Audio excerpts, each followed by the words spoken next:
자, 오늘은 우리 몸의 아주 중요한 부분이죠. 바로 우리 움직임의 뿌리, 발과 발목에 대해 한번 제대로 파헤쳐 보려고 합니다.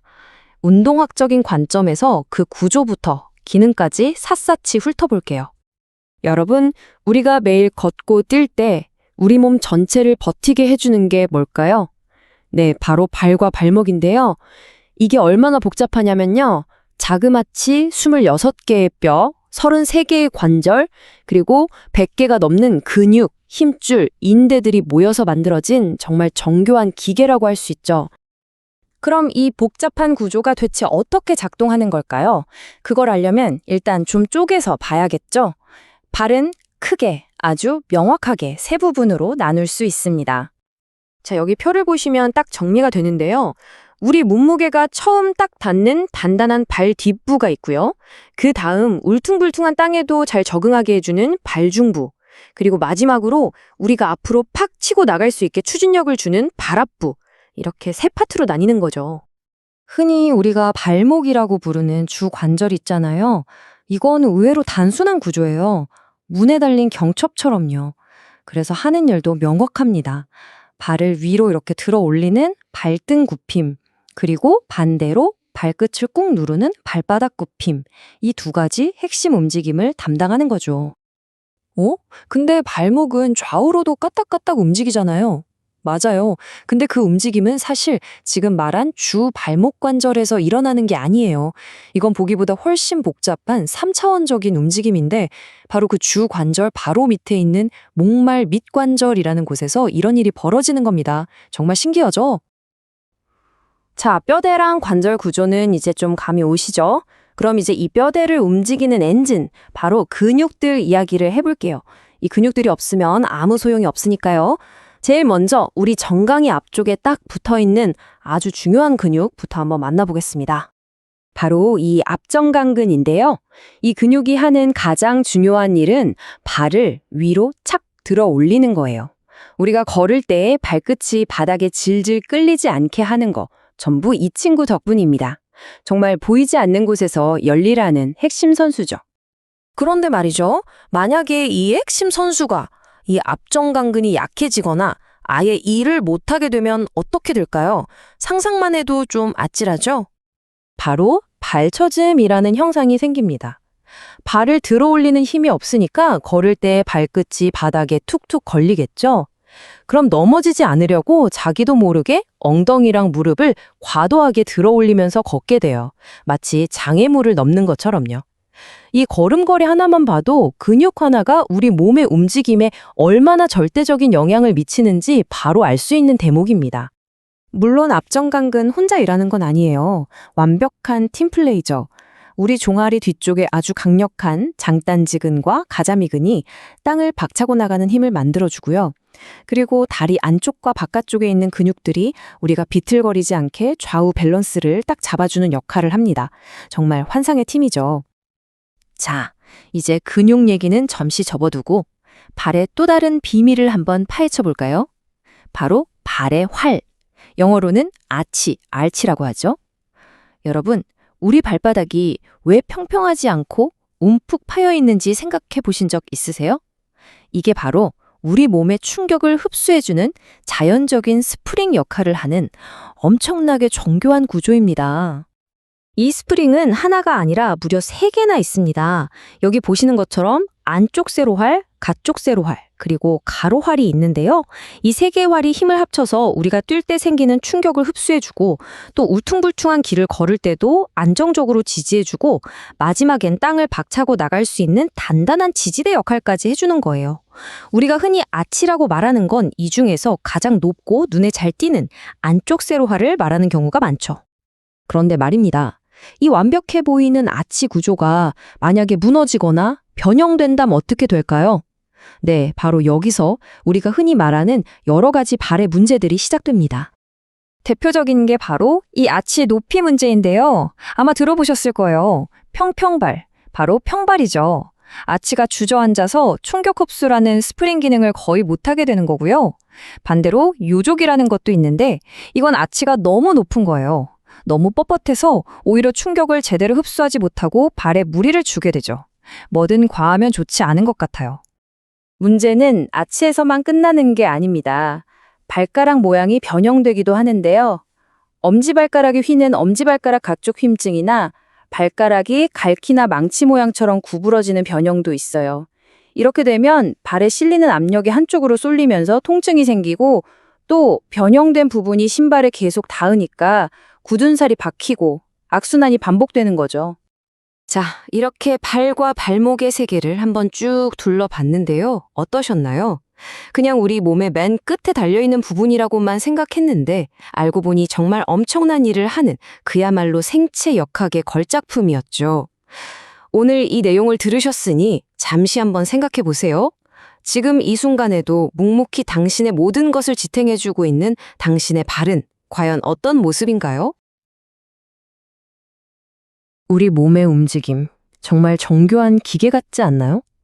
그런데 이 완벽해 보이는 기계가 때로는 고장나기도 합니다. 대체 어떻게, 그리고 왜 그런 일이 생기는 걸까요? 오늘 바로 그 근본적인 원인을 한번 파헤쳐 보겠습니다. 한번 상상해 보세요. 걷거나 물건을 잡는 것처럼 너무나 당연했던 동작들이 어느 날 갑자기 내 마음대로 안 된다면요? 그 원인은 도대체 뭘까요?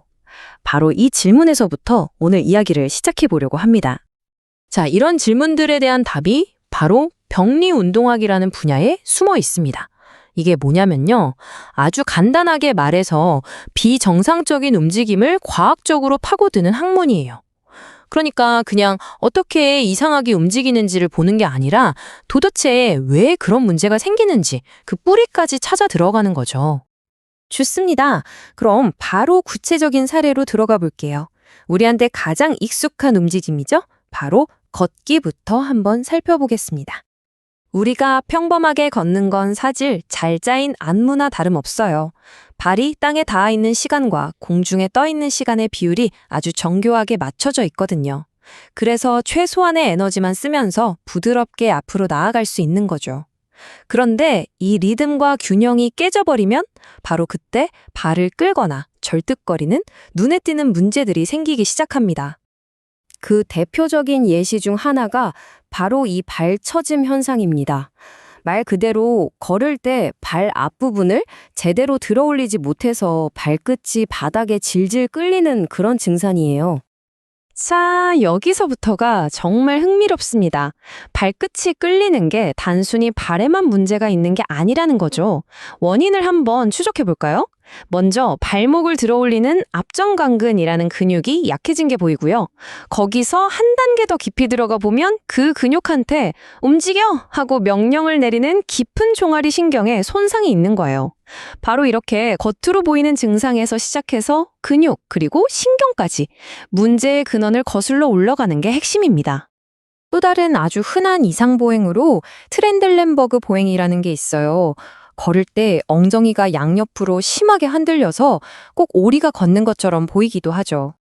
이 현상의 원인은 뭐냐면요. 엉덩이 옆쪽에서 골반이 수평을 유지하도록 꽉 잡아주는 중간볼기근이 약해졌기 때문이에요. 이 근육이 제 역할을 못하니까 우리 몸은 어떻게든 넘어지지 않으려고 지지하는 다리 쪽으로 몸통을 기울이는 보상작용을 하게 됩니다. 바로 이 보상작용 때문에 그 독특한 걸음걸이가 나타나는 거고요. 걷는 것뿐만이 아니에요. 이제 위쪽으로 올라와서 우리 손의 움직임에서는 또 어떤 비슷한 문제들이 생기는지 한번 알아보겠습니다. 손목 처짐이라는 게 있습니다. 손목을 위로 젖히는 힘이 없어서 손이 축 하고 처져버리는 현상인데요. 이건 역시 특정 신경, 바로 노신경의 문제와 아주 직접적으로 연결되어 있어요. 보시면 어떤 신경이 손상됐느냐에 따라서 손이 변형되는 모양이 아주 특징적으로 나타나요. 노신경이 문제면 손목 처짐, 정중신경이 문제면 원숭이 손, 자신경이 문제면 갈퀴손 모양처럼요. 병리운동학은 바로 이렇게 겉으로 드러나는 모양을 단서 삼아서 눈에 보이지 않는 신경 손상의 위치를 정확하게 진단해내는 겁니다. 그렇다면 이런 말초신경들의 문제는 과연 어디서부터 시작되는 걸까요? 이제 우리는 시선을 더 위로, 움직임의 총사령부라고 할 수 있는 뇌와 촉수, 즉 중추신경계로 옮겨야 합니다. 특히 우리 뇌의 뒤쪽에 있는 이 손에는요, 움직임의 정교함과 조화를 담당하는 정말 핵심적인 역할을 하는 곳입니다. 우리가 컵을 솟지 않고 정확하게 잡고 부드럽게 걸을 수 있는 게 다 손의 덕분이에요. 근육의 긴장도를 조절하고 균형을 잡고 또 여러 근육들이 박자에 맞춰서 조화롭게 움직이도록 마치 오케스트라의 지휘자처럼 모든 걸 컨트롤하는 거죠. 그런데 만약 이 지휘자가 손상되면 어떻게 될까요? 바로 운동실조라는 증상이 나타납니다. 글자 그대로 움직임의 조화를 잃어버리는 건데요. 마치 술에 취한 사람처럼 움직임의 거리나 타이밍 조절이 안 되고 걸음걸이도 비틀비틀 불안정해지는 거죠. 자, 지금까지 문제의 원인을 정말 깊숙이 파고 들어봤습니다. 그럼 이제 가장 중요한 질문이 남았죠. 이 지식을 가지고 그래서 우린 뭘 할 수 있을까요? 원인을 정확하게 안다는 건 효과적인 해결책을 찾을 수 있다는 뜻이기도 합니다. 병리운동학적인 지식은 각각의 문제에 맞춰서 아주 구체적인 관리 방법을 제시해 줄 수 있어요. 크게 두 가지 접근법이 있는데요. 하나는 보조기를 이용해서 우리 몸을 바깥에서 지지하고 보호해주는 방법이고요. 다른 하나는 기능적 전기자극이라는 첨단 기술을 이용해서 약해진 근육의 기능을 직접적으로 도와주는 방법입니다. 보세요. 문제와 해결책이 이렇게 딱 맞아떨어집니다. 손목 처짐에는 손목을 위로 펴주는 컵컵 보조기를, 발 처짐에는 발목을 90도로 단단하게 지지해주는 AFO라는 보조기를 사용하는 거죠. 문제의 원인에 맞는 정확한 처방인 셈이에요. 이 기능적 전기자극 FES는 여기서 한 걸음 더 나아가요. 발처짐 환자의 경우 약해진 앞전강근에 전극을 딱 붙이고요. 걸을 때 발을 떼는 그 절묘한 타이밍에 맞춰서 전기 신호를 쏴주는 겁니다. 그럼 어떻게 될까요? 마치 원래 신경이 명령을 내린 것처럼 근육이 수축하면서 발끝을 착 들어올리는 거죠. 정말 놀라운 기술 아닌가요? 결국 병리운동학이라는 건 단순히 이상한 움직임을 관찰하는 데서 그치는 게 아닙니다.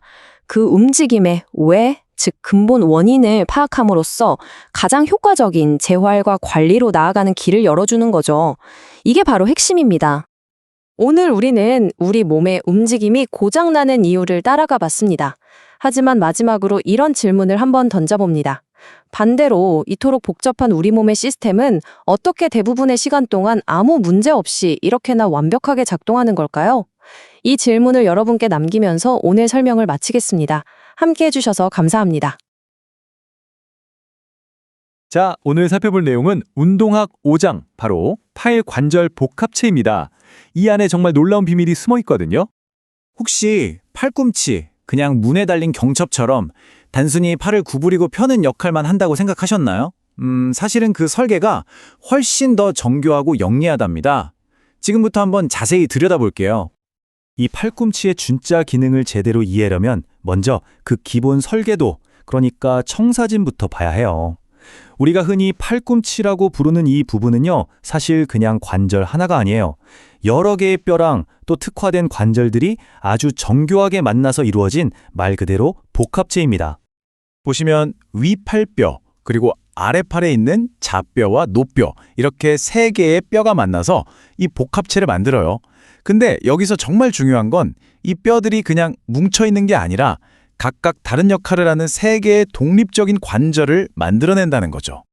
자, 그 중에서 가장 핵심적인 관절이 바로 위팔자 관절인데요. 이건 딱 이름 그대로 아주 전형적인 경첩 관절이에요. 우리가 팔을 구부렸다 폈다 하는 그 주된 움직임 있죠? 마치 문을 열고 닫는 것 같은 바로 그 동작이 여기서 나오는 겁니다. 그런데 진짜 기가 막히게 영리한 부분은 바로 여기예요. 몸쪽 노자 관절이라는 게 있는데 이건 중쇄관절 역할을 하거든요. 이게 뭘 하냐면 우리가 문고리를 돌리거나 병뚜껑을 딸 때처럼 아래팔을 비트는 움직임을 가능하게 해줘요. 그러니까 핵심은 이거죠.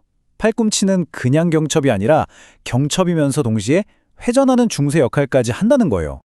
자, 그럼 이 경첩과 중쇄, 이 두 가지 시스템이 합쳐져서 구체적으로 어떤 움직임을 만들어낼까요? 팔의 두 가지의 핵심 움직임을 보면서 그 비밀을 한번 파헤쳐보죠. 첫 번째 움직임은 역시 경첩 기능에서 나오는 굽힘과 펴입니다. 다들 아시는 위팔 두갈래근, 바로 이두박근이죠? 이 근육의 힘으로 팔꿈치를 구부리고요. 반대로 뒤쪽에 있는 위팔 세갈래근, 즉 삼두박근으로 팔을 쫙 펴는 동작이에요. 이 굽힘 동작 이게 어느 정도까지 되냐면요. 평균적으로 약 145도까지 구부러져요. 굉장히 큰 범위죠. 바로 이 덕분에 우리가 손을 얼굴까지 자연스럽게 가져가서 밥도 먹고 세수도 할 수 있는 겁니다. 자, 그리고 두 번째, 이건 중쇄 기능에서 나오는 건데 바로 아랫팔을 비트는 동작, 뒷침과 엎침입니다. 손바닥을 위로 향하게 하는 게 뒷침. 수프 그릇을 받친다고 생각하면 쉽겠네요. 그리고 반대로 손바닥을 아래로 돌리는 게 엎침이에요. 정말 중요한 건 이 비트는 동작이 팔을 구부리고 펴는 것과는 완전히 별개로 독립적으로 일어난다는 점입니다. 자, 이제 좀 재미있는 얘기를 해볼게요. 아마 여러분도 평소에 무심코 느끼셨을 텐데 정확한 이름은 몰랐을 만한 팔의 아주 독특한 특징이 하나 있거든요. 지금 한번 다 같이 해볼까요? 차렷 자세에서 손바닥이 앞을 보게 하고 팔을 한번 쭉 펴보세요. 어떠세요? 아랫팔이 완벽한 일자가 아니라 몸 바깥쪽으로 살짝 기울어져 있죠? 이게 그냥 그런 게 아니라 아주 중요한 해부학적 특징입니다. 이 각도를 바로 운반각, 영어로는 캐링 앵글이라고 불러요. 말 그대로 무언가를 운반할 때 생기는 각도라는 뜻이죠. 왜 이런 각도가 있냐면 우리가 걸을 때 들고 있는 물건이 다리에 탁탁 부딪히는 걸 막아주는 아주 실용적인 역할을 하는 거예요. 근데 여기서 진짜 흥미로운 게 뭔지 아세요? 이 운반각이 남녀 간에 차이가 있다는 거예요. 보통 남성은 한 5도 정도인데 여성은 그보다 훨씬 더 뚜렷하게 약 15도 정도로 더 큰 각도를 보여요. 신기하죠? 만약에 이 각도가 정상 범위를 너무 벗어난다. 그러면 과거에 어떤 부상이 있었을 수도 있다는 신호일 수 있어요. 예를 들어서 각도가 비정상적으로 큰 박구비 팔꿈치 같은 경우는 이게 심해지면 신경을 눌러서 문제를 일으키기도 하거든요. 자, 이렇게 구조도 복잡하고 하루 종일 쉴 새 없이 움직이는 관절이다 보니까 당연히 문제가 생기기도 쉽겠죠? 우리 팔꿈치가 나 좀 아파요 하고 보내는 몇 가지 흔한 신호들 한번 알아볼까요? 어디 부딪혔을 때 팔 전체가 찌릿했던 경험 다들 있으시죠?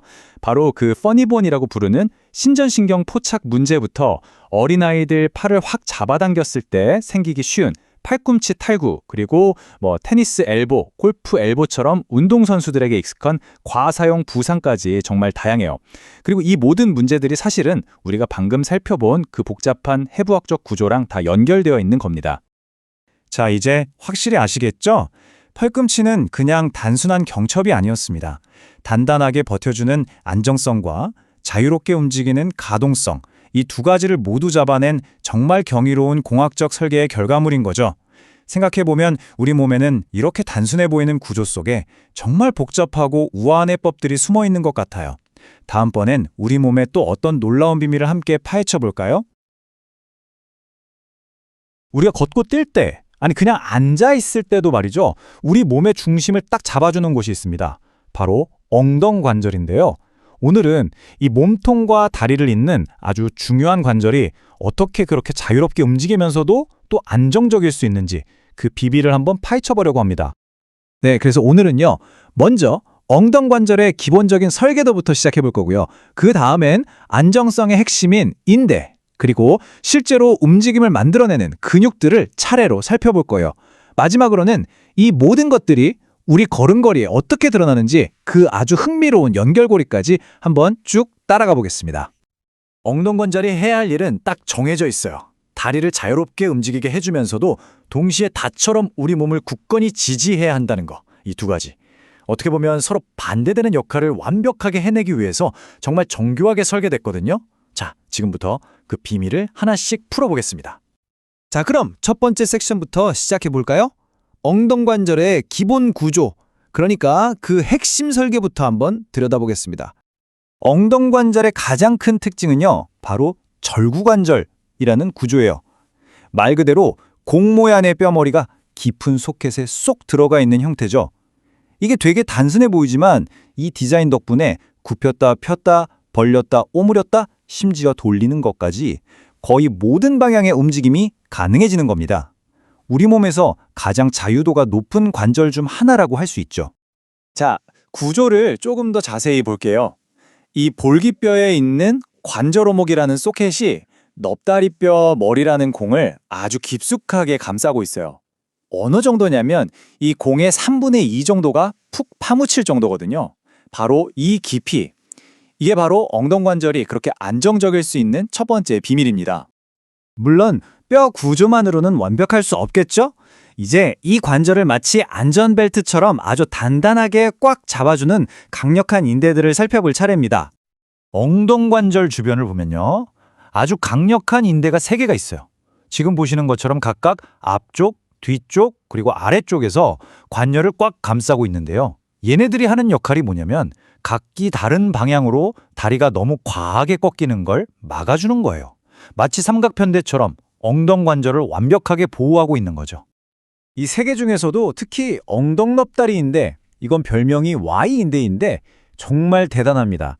우리 몸에서 가장 강한 인대거든요.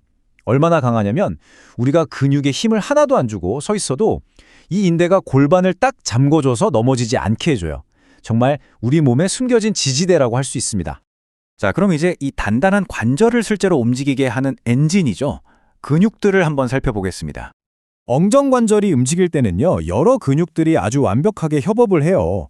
예를 들어서 다리를 앞으로 들어 올리는 굽힘 동작은 엉덩허리근이 주로 하고요.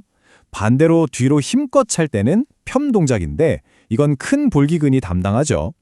이런 식으로 다리를 벌리고 모으는 동작까지 각기 다른 근육 그룹들이 엔진처럼 딱딱 움직여주는 겁니다. 근육이 정말 많지만 그중에서도 이 3가지는 꼭 기억해 두시면 좋습니다. 기능적으로 정말 중요하거든요. 먼저 엉덩힐근은 다리를 들어올리는 힘의 근원이고요. 큰 볼기근은 우리가 앞으로 나아갈 때 강력한 추진력을 만들어내죠. 그리고 이 중간 볼기근, 이건 잠시 후에 다시 얘기하겠지만 우리가 걸을 때 균형을 잡는데 아주 결정적인 역할을 합니다. 자, 이제부터가 진짜 재밌어집니다. 엉덩관절의 정렬 상태, 그러니까 딱 2가지 핵심적인 각도가 우리 다리 전체에 얼마나 큰 영향을 미치는지 한번 살펴볼게요. 첫 번째 각도는 몸통 경사각이라는 건데요. 쉽게 말해서 넙다리뼈의 목 부분이 뼈 몸통이랑 이루는 각도예요. 이 각도가 얼마나 기울어져 있나 보는 거죠. 가장 이상적인 각도는 약 125도 정도로 봅니다. 근데 이 각도가 왜 중요할까요? 바로 이것 때문입니다.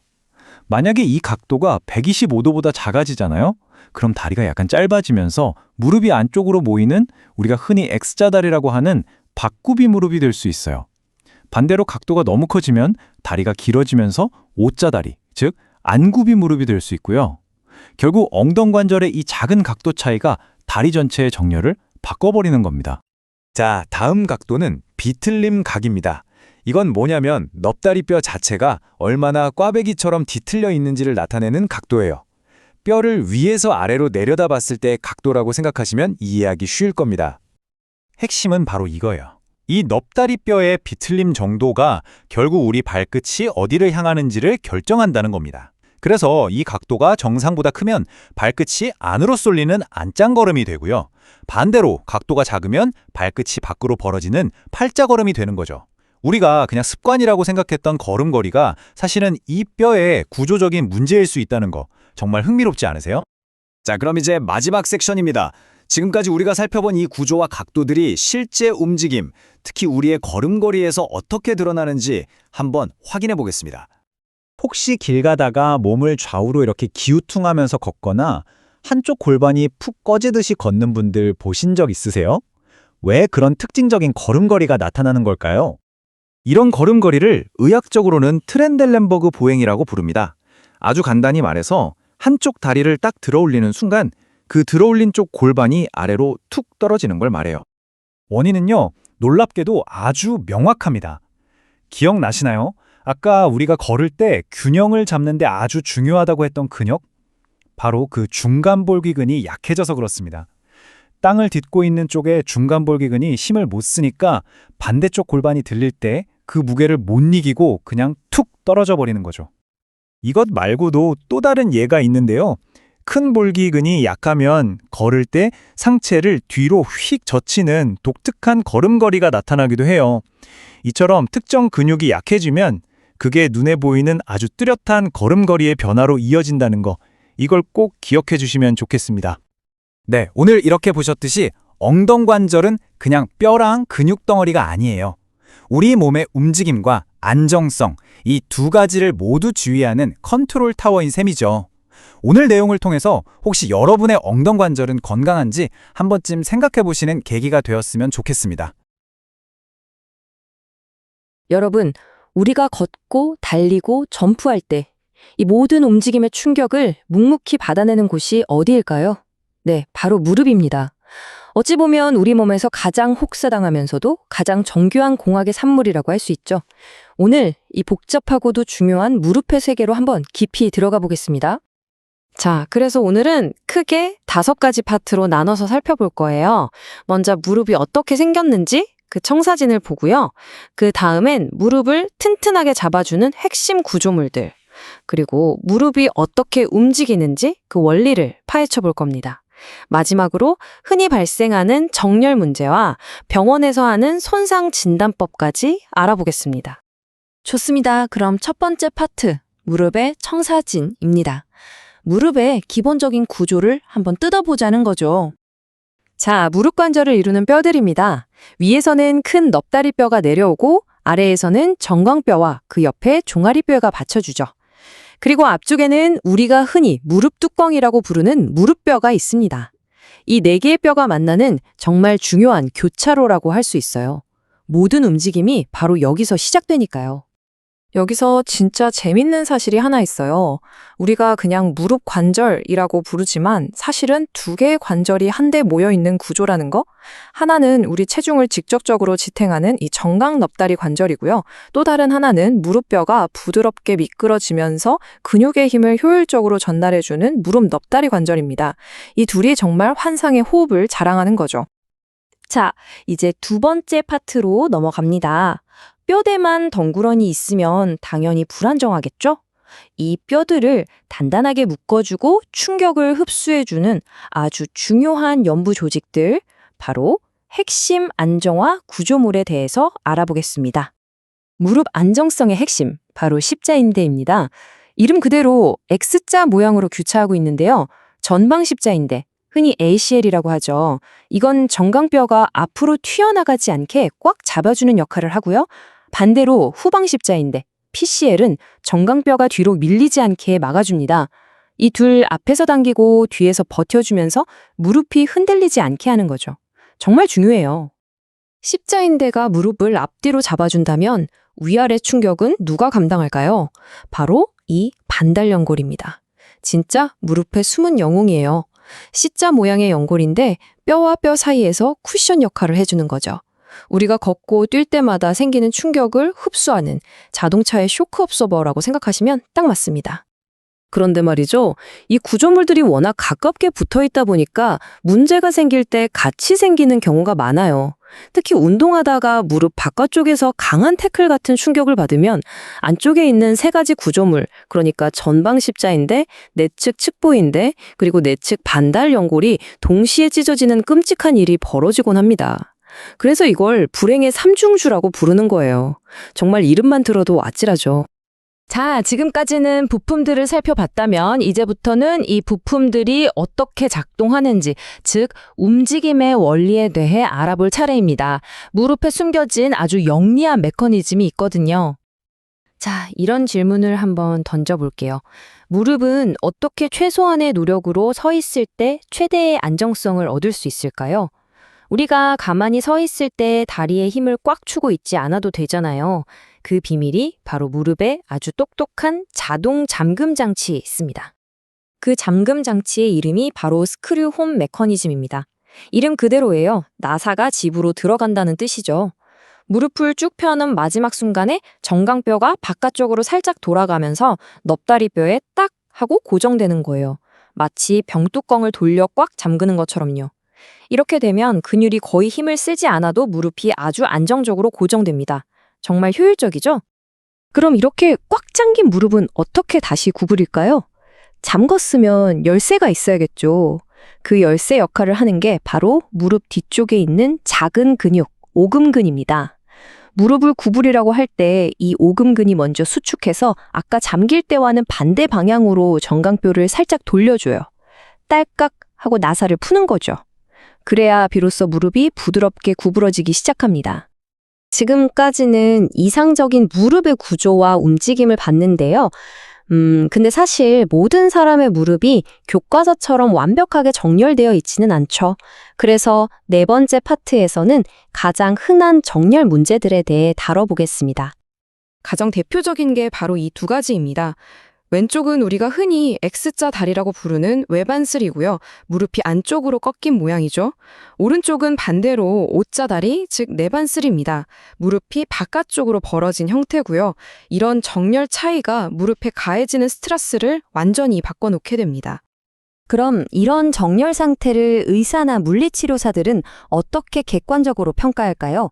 바로 이 큐각이라는 걸 측정합니다. 좀 복잡해 보이지만 개념은 간단해요.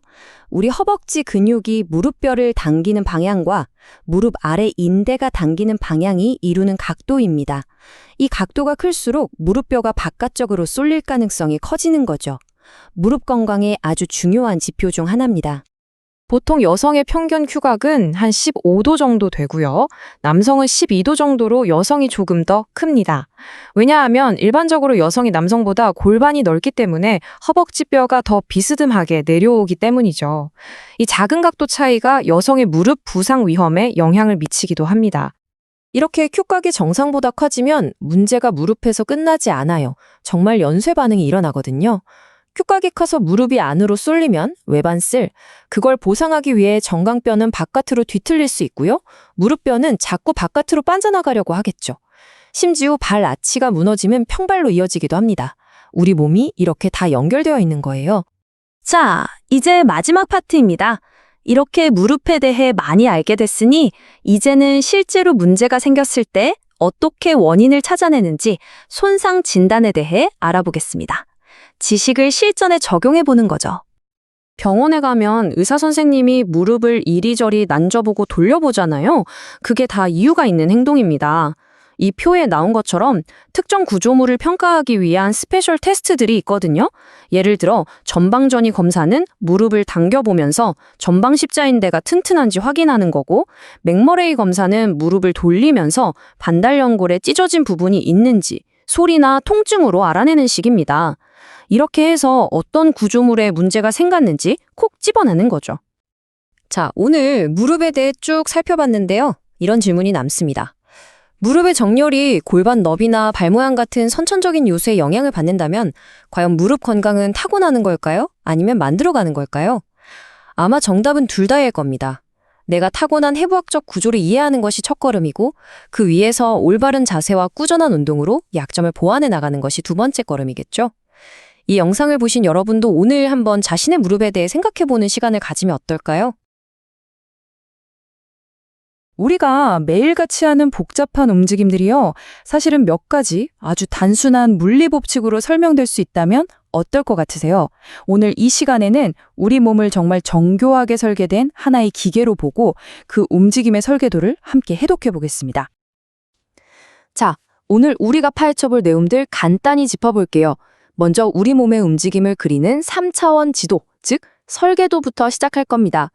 그 다음엔 이 기계를 움직이는 핵심 부품, 관절을 살펴보고 그 움직임을 가능하게 하는 물리학의 비밀, 지게의 원리를 파헤쳐볼 거고요. 이어서 우리 몸이 어떻게 균형을 잡는지 알아보고, 마지막으로 이 모든 지식이 우리 삶에 왜 중요한지 그 의미를 되짚어보겠습니다. 자, 첫 번째 파트입니다. 어떤 기계든 제대로 하려면 설계도부터 봐야겠죠? 운동학에서 우리 몸의 설계도는 바로 움직임의 면과 축이라는 개념입니다. 이 표를 보면요, 정말 흥미로운 게 우리가 하는 그 모든 복잡한 움직임이 딱 이 세 가지 기본 지도로 정리된다는 거예요. 예를 들어서 앞으로 걷거나 달리는 건 시상면에서의 움직임이고요. 팔을 옆으로 벌렸다 모으는 점핑잭 동작 있죠. 그건 관상면의 움직임인 거죠. 이처럼 모든 행동은 특정 축을 중심으로 이 세 가지 면 중 하나에서 일어납니다. 자, 설계도를 봤으니까 이제 우리 기계의 진짜 부품들을 들여다볼 차례죠. 바로 관절입니다. 관절이 일종의 경첩이나 베어링 같은 역할을 하면서 우리가 얼마나 자유롭게 움직일 수 있는지를 결정하는 핵심 부품이거든요. 이 개념을 자유도라고 부릅니다. 뭐 어렵게 생각할 거 없어요. 그냥 이 관절이 앞서 본 운동면 중에서 몇 개의 방향으로 움직일 수 있냐, 그걸 나타내는 숫자라고 보시면 됩니다. 예를 들어볼까요? 우리 팔꿈치. 딱 굽혔다 폈다. 한 방향으로만 움직이죠? 이게 바로 1자유도. 아주 단순한 경첩 같은 거예요. 근데 어깨는 어때요? 앞뒤, 양옆, 돌리기까지 완전히 3차원으로 움직이잖아요. 이게 3자유도고, 그래서 우리 몸에서 움직임이 가장 자유로운 부품인 거죠. 저요, 부품은 알겠는데 그럼 도대체 어떤 힘으로 이게 다 움직이는 걸까요? 여기서 이제 물리학이 등장합니다. 놀랍게도 우리 몸의 거의 모든 움직임은요, 딱 하나의 핵심 원리, 바로 지뢰의 원리로 설명이 가능합니다. 먼저 일형지뢰입니다. 놀이터에 있는 시소 생각하시면 딱 맞아요. 축이 가운데 있으니까 균형 잡기에 아주 좋죠. 우리 몸에서는 머리뼈랑 척추가 만나는 바로 이 지점. 덕분에 우리가 고개를 안정적으로 끄덕일 수 있는 겁니다. 다음은 이형지뢰. 이건 힘에서 엄청난 이득을 줘요. 무거운 짐을 실은 손수레? 생각보다 쉽게 들리잖아요. 무게가 축이랑 힘점 사이에 있어서 그래요. 우리 몸에선 까치발 들 때 바로 이 원리가 쓰입니다. 그리고 드디어 나왔네요. 우리 몸에서 가장 흔하고 또 가장 중요한 삼형지뢰입니다. 이 슬라이드를 보시면 바로 이해가 되실 텐데 힘의 효율성은 조금 희생하는 대신에요. 엄청난 속도와 넓은 운동 범위를 얻게 됩니다. 이게 바로 인간을 뛰어난 운동선수로 만들어주는 설계의 진짜 비밀이죠. 결국 이거예요. 우리 몸의 설계에는 일종의 거래가 있었던 거죠. 무거운 걸 번쩍 드는 순수한 힘을 조금 포기하는 대신 훨씬 더 빠르고 넓게 움직일 수 있는 속도와 범위를 선택한 겁니다. 그런데 이렇게 빠르고 역동적으로 움직이는데 어떻게 우리는 쉽게 넘어지지 않는 걸까요? 그건 이 모든 움직임이 안정성이라는 아주 정교한 시스템 안에서 통제되고 있기 때문입니다. 균형의 원리 사실 알고 보면 굉장히 직관적이에요. 누가 나를 밀려고 할 때 우리 본능적으로 어떻게 하죠? 다리 넓게 벌리고 자세 낮추잖아요. 바로 그거예요. 그게 안정성을 높이는 가장 기본적인 물리 법칙을 몸으로 쓰고 있는 겁니다. 우리 몸의 그 균형을 잡아주는 핵심 포인트, 무게 중심이라는 게 바로 이 골반 안쪽에 있어요. 그러니까 우리가 걷고 뛰는 그 모든 순간은요, 사실 이 무게 중심점을 어떻게든 내 발밑에 두기 위한 우리 몸의 아주 필사적인 노력의 결과라고 볼 수 있습니다. 자, 지금까지 우리 몸이라는 기계의 설계도, 부품, 그리고 작동 원리까지 싹 훑어봤습니다. 그럼 이제 가장 중요한 질문이 남았죠. 이 사용 설명서, 대체 왜 알아야 하는 걸까요? 솔직히 운동면, 축, 지뢰, 좀 복잡하게 들릴 수 있잖아요. 내가 운동선수도 아닌데 이걸 왜 알아야 하나 싶기도 하고요. 그런데요, 이 지식의 쓸모는 생각보다 훨씬 더 우리 생활과 가깝습니다. 이 기본 원리를 알면요, 운동을 하더라도 그냥 열심히가 아니라 똑똑하게 할 수 있게 됩니다. 어떤 동작이 왜 더 효과적인지, 어떤 자세가 부상을 유발하는지 스스로 알게 되는 거죠. 결국 이게 최고의 퍼포먼스를 내고 부상을 막고 우리 몸의 잠재력을 100% 끌어내는 진짜 열쇠가 되는 겁니다. 네, 여기까지 운동학의 기본 원리에 대한 이야기였습니다. 우리 몸은 정말 경이로운 기계죠. 이제 진짜 질문은 여러분께 남았습니다. 오늘 알게 된 이 놀라운 설계도를 가지고 당신의 몸을 어떻게, 얼마나 더 잘 사용하시겠습니까? 자, 지금 바로 팔 한번 쭉 들어보실래요? 아니면 이렇게 빙빙 한번 돌려보세요. 어때요? 엄청 자유롭게 움직이죠? 이게 다 우리 몸에서 가장 경이로운 공학적 구조물이라고 할 수 있는 어깨 복합체 덕분인데요. 오늘 이 복잡하고도 신기한 구조의 비밀을 한번 제대로 파헤쳐 보겠습니다. 우선 어깨가 가진 가장 큰 딜레마죠. 가동성과 안정성의 그 아슬아슬한 균형 이야기부터 시작할 거고요. 그리고 나선 어떤 뼈랑 근육으로 이루어져 있는지, 또 얘네들이 어떻게 오케스트라처럼 착착 맞춰서 움직이는지, 바로 그 유명한 어깨 위팔 리듬의 비밀도 알아볼 겁니다. 마지막으로 이렇게 완벽해 보이는 시스템에 문제가 생기면, 즉 고장이 나면 어떤 일들이 벌어지는지까지 쭉 훑어볼게요. 자, 첫 번째 이야기입니다.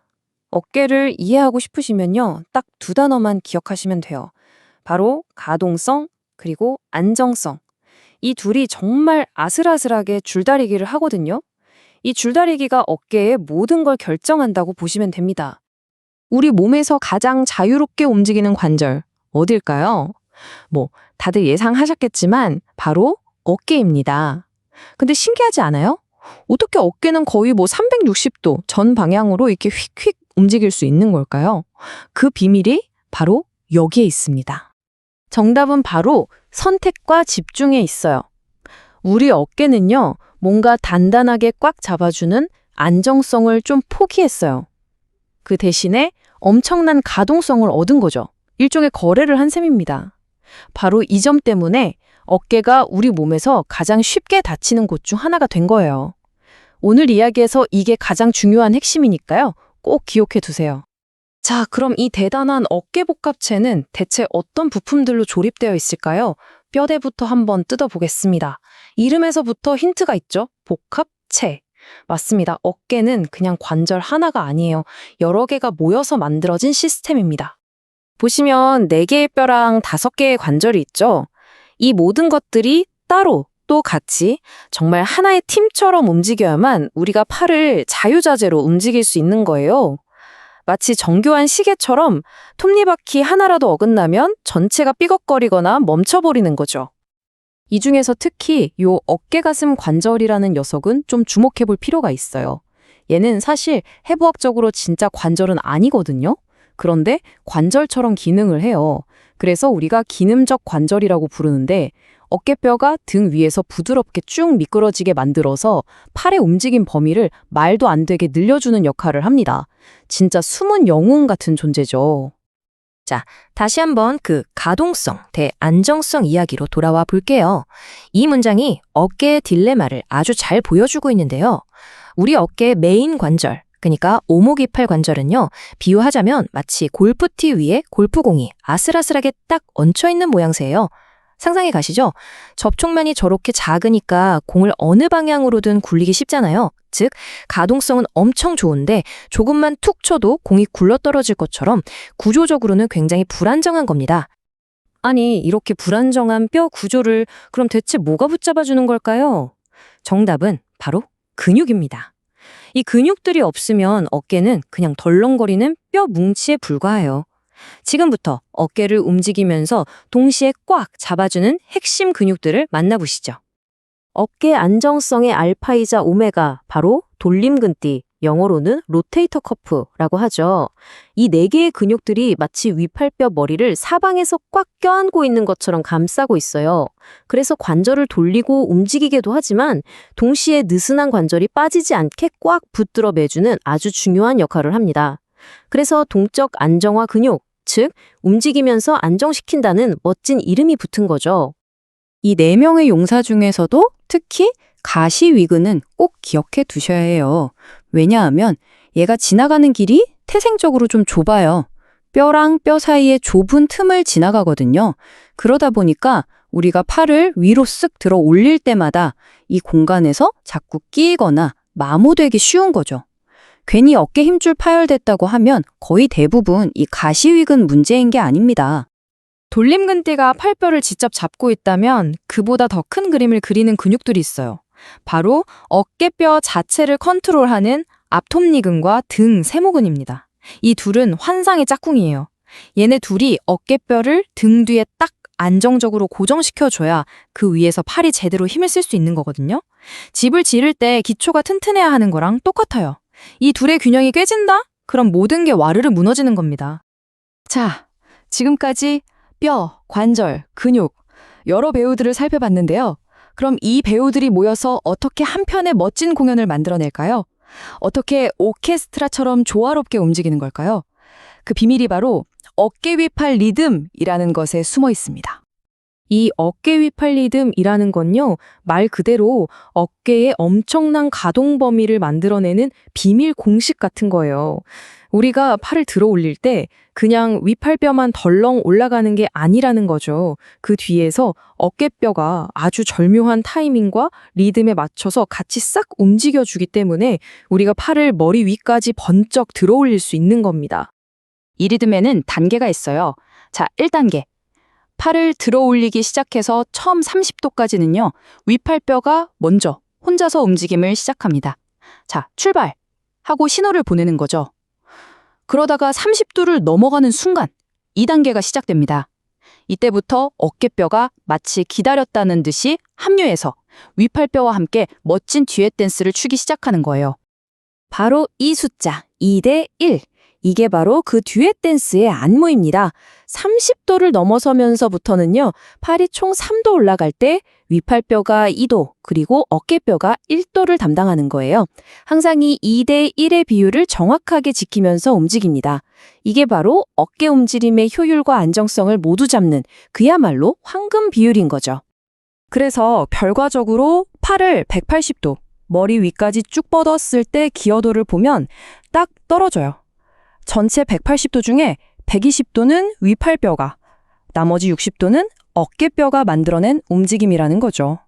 정확히 2대 1이죠. 정말 놀라운 협력 플레이 아닙니까?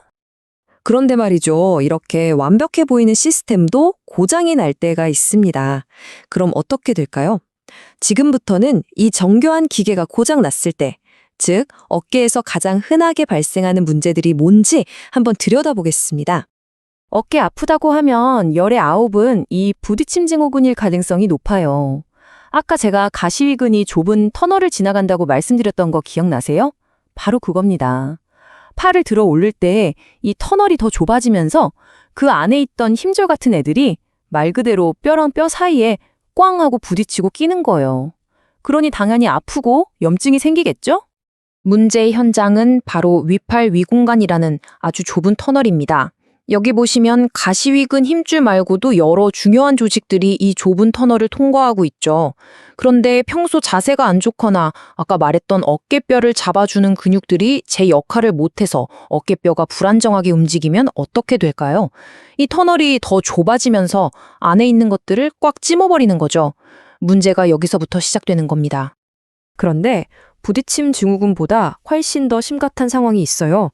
바로 근육 마비입니다. 이건 차원이 다른 문제예요. 만약에 신경이 다쳐서 어깨뼈를 컨트롤하는 근육들이 그냥 써버리면 우리가 앞에서 봤던 그 아름답고 조화롭던 어깨 위팔 리듬, 그 댄스 자체가 그냥 완전히 깨져버리는 겁니다. 이 문장이 그 끔찍한 결과를 아주 잘 보여주는데요. 어깨뼈 안정화의 핵심 듀오 기억나시죠? 앞톱니근과 등세모근. 만약 이 둘이 동시에 마비되면 어깨뼈는 더 이상 튼튼한 기반이 되어주지 못하고 그냥 덜렁거리게 돼요. 그럼 어떻게 될까요? 팔을 아예 단 1cm도 들어올릴 수가 없게 되는 겁니다. 이 두 근육이 어깨 기능에 있어서 얼마나 절대적인 역할을 하는지 보여주는 거죠. 자, 오늘 이야기의 처음으로 다시 돌아가 볼까요? 어깨는 안정성 대신 가동성을 선택했다. 이 한 문장이 모든 걸 말해줍니다. 이 선택이 우리 삶에 어떤 의미를 가질까요? 한번 생각해 보세요. 우리가 야구공을 심고 던지고 저 높은 선반 위에 있는 물건을 꺼내고 아이를 번쩍 들어 안는 이 모든 자유로운 움직임이 바로 이 선택 덕분입니다. 하지만 동시에 그만큼 부상의 위험도 항상 안고 살아가는 거죠. 바로 이것이 우리가 왜 그렇게 어깨 주변 근육을 강화하고 안정성을 키우는 운동을 해야만 하는지에 대한 최종적인 대답이 될 겁니다. 우리가 매일 서고 걷는 거 사실 너무 당연해서 별 생각 안 해보셨죠? 근데 사실은요, 이 간단한 동작 안에 정말 정교한 과학이 숨어 있습니다. 오늘은 바로 그 자세와 걷기의 운동학, 그 기본 원리를 한번 제대로 파헤쳐 보겠습니다. 자, 한번 생각해 보세요. 우리는 매일 정말 수천 번씩 서고 걷잖아요. 근데 과연 뭐가 올바른 자세고 뭐가 올바른 걸음걸이일까요? 이 질문에서부터 오늘 이야기는 시작됩니다. 자, 그럼 모든 움직임의 출발점이죠. 가만히 서 있는 상태, 바로 자세부터 한번 들여다볼게요. 이상적인 자세에는 어떤 비밀이 숨어 있을까요? 이상적인 자세, 그러니까 바로서기 자세라는 건요, 그냥 꼿꼿하게 힘주고 서 있는 게 아니에요. 우리 몸이 진짜 최소한의 에너지만 써서 균형을 잡는 상태, 그래서 관절이나 근육의 부담이 제일 적은 가장 효율적인 상태를 말하는 겁니다. 여기 보세요. 이게 진짜 재밌는 건데요. 우리 몸을 옆에서 봤을 때 가상의 수직선 하나가 이 지점들을 정확히 통과해야 한다는 거예요. 귓불에서 시작해서 어깨, 엉덩이, 무릎, 그리고 발목의 복사뼈까지. 이 선 한번 머릿속으로 그려보세요. 내 몸은 과연 이 선에 맞춰져 있을까요? 그럼 우리 몸의 무게중심, 그러니까 센터는 대체 어디 있을까요? 딱 정해져 있습니다. 바로 서 있을 때 우리 엉치뼈의 두 번째 척추뼈 S2 높이에 있어요. 아주 정확한 포인트죠. 우리가 이렇게 서 있을 때 넘어지지 않게 하려고 제일 열심히 일하는 근육이 뭔지 아세요? 놀랍게도 종아리 안쪽에 깊숙이 박혀있는 가자미근이라는 친구입니다. 이 근육이 정말 쉴 새 없이 미세하게 힘을 조절하면서 우리 몸을 꽉 잡아주는 거예요. 자, 그럼 이제 가만히 서 있는 것에서 벗어나서 동적인 움직임, 바로 걷기로 넘어가 보죠. 걷는다는 것의 과학, 그 가장 기본 단위인 보행주기부터 알아보겠습니다. 보행주기, 말이 좀 어렵죠? 쉽게 말해서 그냥 한쪽 발의 완전한 한 걸음이라고 보시면 돼요. 오른발 뒤꿈치가 땅에 닿는 순간부터 다음번에 오른발 뒤꿈치가 다시 땅에 닿을 때까지 그 모든 과정이 하나의 보행주기입니다. 이거 진짜 흥미로운데요. 우리가 걸을 때 몸이 그냥 앞으로만 가는 게 아니에요. 무게중심이 위아래로 약 5cm, 그리고 양옆으로 약 4cm 정도 부드럽게 파도 치듯이 움직입니다. 이 작은 움직임 덕분에 우리가 에너지를 아끼면서 효율적으로 걸을 수 있는 거예요. 걷는다는 건요, 사실 딱 두 가지 동작의 반복이에요. 발이 땅을 딛고 체중을 버티는 디딤기, 그리고 그 발이 공중으로 떠서 앞으로 휙 나아가는 흔듦기. 정말 간단하죠? 디딤기, 흔듦기. 이 두 가지입니다. 그럼 시간으로 따지면 어떨까요? 여기 보시면 답이 있죠? 전체 걸음에서 60%는 발이 땅에 닿아 있는 디딤기고요. 나머지 40%가 공중에 떠 있는 흔듦기입니다. 생각보다 땅을 딛고 있는 시간이 꽤 길죠? 자, 그럼 이 부드러운 걸음걸이를 대체 누가 만들어낼까요? 바로 우리 몸속의 숨은 배우들, 근육들이죠. 이 근육들이 어떻게 일하는지 한번 보겠습니다. 한 걸음을 걷는 동안에요, 우리 근육들은 정말 완벽한 오케스트라처럼 움직여요. 자, 발이 땅에 쾅 닿는 순간 허벅지 앞쪽에 넙다리 네갈래근이 충격을 싹 흡수해주고요. 몸이 앞으로 스르륵 나아갈 땐 아까 봤던 가자미근이 속도를 조절해줘요. 그리고 다음 발을 내딛기 바로 직전에는 허벅지 뒤쪽 넙다리 뒤근이 브레이크를 살짝 걸어주죠. 정말 환상적인 팀워크 아닌가요? 자, 그런데 만약 이 완벽한 시스템에 문제가 생기면 어떻게 될까요? 걸음걸이가 어색해지겠죠? 이걸 바로 이상보행이라고 하는데요. 몇 가지 대표적인 예를 한번 볼게요. 첫 번째는 트렌델렌버그 보행입니다. 이름은 좀 어려운데요. 이 걸음걸이를 보면 아, 이 근육이 아프구나 하고 바로 알 수 있는 아주 중요한 신호가 됩니다. 이게 뭐냐면요. 걸을 때 한쪽 다리를 딱 들잖아요. 그 순간 반대쪽 골반이 아래로 툭 하고 떨어지는 거예요. 그래서 몸이 좌우로 좀 흔들리면서 걷게 되죠. 왜 이런 현상이 생기냐면요. 바로 엉덩이 옆쪽에 있는 중간볼기근 때문이에요. 이 친구가 골반을 수평으로 꽉 잡아줘야 하는데 힘이 없으니까 그냥 놔버리는 거죠. 그럼 우리 몸은 어떻게든 균형을 잡으려고 넘어지지 않으려고 몸통을 약한 쪽으로 기우뚱하게 됩니다. 다음은 걸을 때 발끝이 바닥에 탁탁 끌리는 소리가 날 수도 있는 발처짐 보행입니다. 이건 말 그대로 발 앞부분에 들어 올리는 힘이 없는 거예요. 그럼 어떻게 되겠어요? 발이 축 처져서 바닥에 질질 끌리거나 아니면 그걸 피하려고 마치 계단 오르듯이 무릎을 과장되게 높이 들게 되는 거죠. 원인은 아주 명확합니다. 정강이 바로 앞쪽에 있는 앞정강근이라는 근육이 제 역할을 못해서 그래요. 이 근육을 컨트롤하는 신경에 문제가 생긴 거죠. 그래서 그걸 보상하려고 그렇게 이상한 걸음걸이가 나오게 되는 거고요. 자, 이번엔 우리 몸에서 제일 크고 힘센 근육이죠. 바로 엉덩이의 큰 볼기근에 문제가 생겼을 때 나타나는 걸음걸이입니다. 이 걸음걸이는요, 발을 땅에 딱 내디딜 때마다 상체가 뒤로 휙 하고 넘어가요. 왜 그럴까요? 앞으로 쿵 하고 꼬꾸라지지 않으려는 우리 몸의 필사적인 방어 동작인 셈이죠. 이것도 원인은 큰 볼기근이 약해져서 그런 건데요. 상체를 뒤로 젖히는 건 근육 힘이 부족하니까 아예 몸 전체 무게중심을 뒤로 보내서 엉덩이 관절을 억지로 잠가버리는 거예요. 그래야 안 무너지니까요. 참, 우리 몸은 어떻게든 살아남으려고 적응하죠. 자, 오늘 이렇게 자세와 걷기에 대해서 아주 깊게 들여다봤는데요. 우리가 하는 모든 움직임, 모든 운동의 가장 기본이 바로 이 자세와 걸음걸이입니다. 어떠세요? 여러분의 기초는 지금 튼튼한가요? 오늘 내용이 한번 스스로를 돌아보는 그런 계기가 되었으면 좋겠습니다. 우리 몸의 중심을 단단히 받치고 있는 기둥, 바로 척추입니다. 오늘은 우리 몸의 움직임을 가능하게 하는 이 정교하고도 복잡한 시스템, 척추에 대해 한번 제대로 파헤쳐 보겠습니다. 자, 그럼 바로 질문 하나 던져볼게요. 여러분, 평소에 일상생활하면서 이런 생각 안 해보셨어요? 어떤 자세가 허리에 제일 안 좋을까 하고요. 아마 정답 보시면 좀 놀라실 거예요. 이 그래프 한번 보세요. 그냥 서 있을 때보다 앉아서 허리를 숙인 자세가 디스크에 주는 압박이 거의 2배 가까이 높습니다. 아니, 서 있는 것보다 앉아 있는 게 더 부담이 크다니 도대체 왜 그럴까요? 그 이유를 지금부터 하나씩 뜯어보겠습니다.